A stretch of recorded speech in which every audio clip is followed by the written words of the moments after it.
İbrahim müəllim, bir izləyicimiz yazır ki, mənim qeyri-yaşayış çıxarışlı torpaq sahəm var.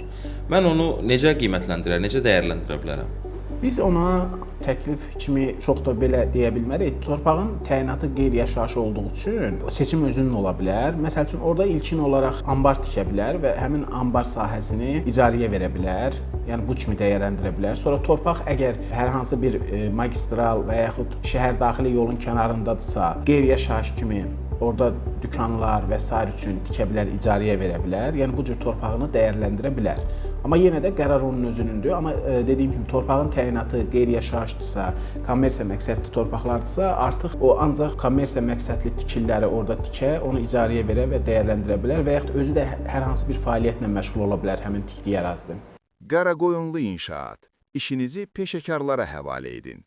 Ev təmiri və sıfırdan tikintisi ilə bağlı qeyd edilən nömrələrlə əlaqə saxlaya bilərsiniz.